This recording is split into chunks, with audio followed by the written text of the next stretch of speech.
السلام عليكم ورحمة الله وبركاته. حبايبي الحلوين، اخواتي، اخباركم ايه؟ عاملين ايه النهارده؟ معاكم النهارده نوجا كيتشن. انا قلت اقول لكم على تفريز الثوم وتفريز الهريسه. انا عملتها معاكم قبل كده، بس المره دي انا جبت كميه وكده قلت اعملها معاكم عشان ايه؟ تعملي على قد استخدامك، والباقي تشيليه في الفريزر او في الفريزر بتاع التلاجة او الديب فريزر. طب معانا النهارده كيلو فلفل احمر، معايا النهارده كيلو فلفل احمر، معايا نص كيلو توم انا فصفصته، ونص كوبايه خل، ومعلقه سكر، ومعلقتين ملح. والسر النهارده البطل معانا برده عسل اسود. هتقولي عسل اسود على الهريسه؟ ايوه، جربيها ومش هتندمي، طعمها جميل جدا وبتحفظ معاكي ايه، بتفضل معاكي فتره. على بتنجان بقى، على بطاطس، على باميه، على فاصوليا، على اي حاجه لو حبيتي تعملي ايه البتنجان المخلل. نبدا مع بعض. انا هعمل النهارده هعمل قاعده عشان الفلفل يلف. انا كان ممكن اعمله ممكن اعمله في الكبه، بس انا اعمله ايه في الخلاط عشان ايه تشوفوه كلكم ايه، واي حد يبقى عنده. الاول هحط يلا هعمل الاول الخل واضربه، وبعد كده هحط نص كوبايه زيت،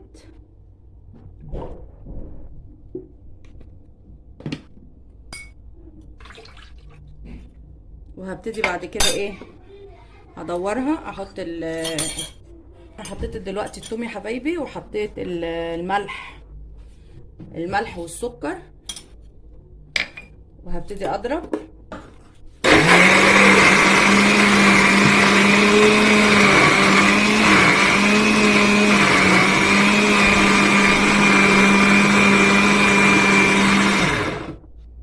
هحط بقى الفلفل واحده واحده.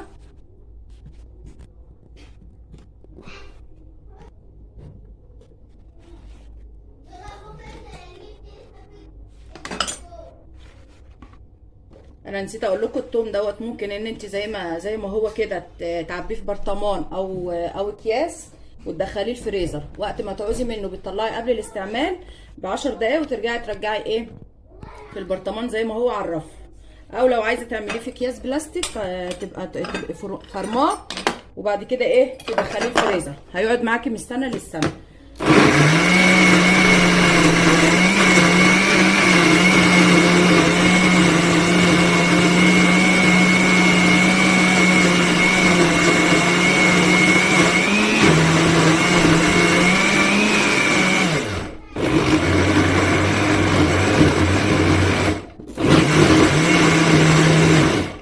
هحط دلوقتي بقى العسل.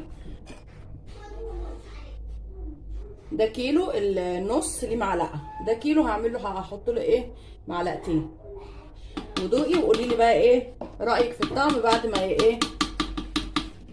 هحط بقى الفلفل شويه بشويه، هخلصهم وارجع لكم. خلصتها اهي، بصوا الشكل بتاعها والقوام، بصوا تقيله. طبعا اللي عايز يحفظها في الفريزر يحفظها زي ايه، يكون بقى يعملها في برطمانات بلاستيك. انا هعملها في الرف عندي، فهحطها في اطباق، في واحد ازاز وواحد بلاستيك. عملتهم زيت، وهفضل ادور فيه كده الزيت في البرطمان كله. بصوا لازم الزيت كله يبقى ايه في كل البرطمان.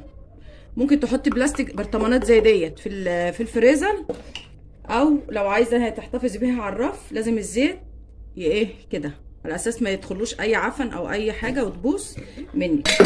يلا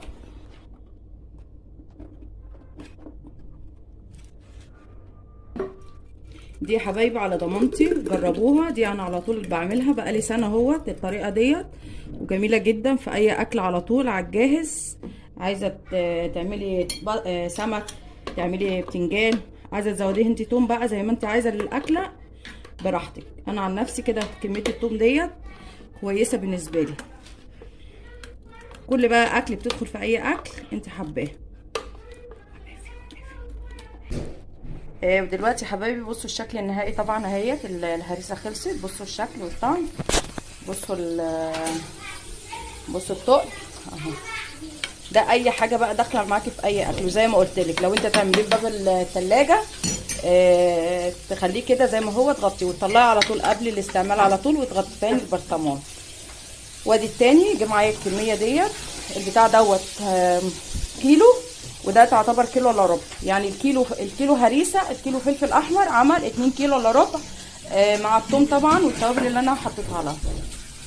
وما تنسونيش بقى والثوم زي ما قلت لكم طبعا، تحطيه تفصفصيه وتحطيه في برطمان في الرف، او لو تحطيه في الفريزر يبقى تعمليه في الكبه. ما تنسوش بقى في اللايك والسبسكرايب والشير عشان القناه تكبر بيكم وبيكم يا احلى اخوات. مع السلامه.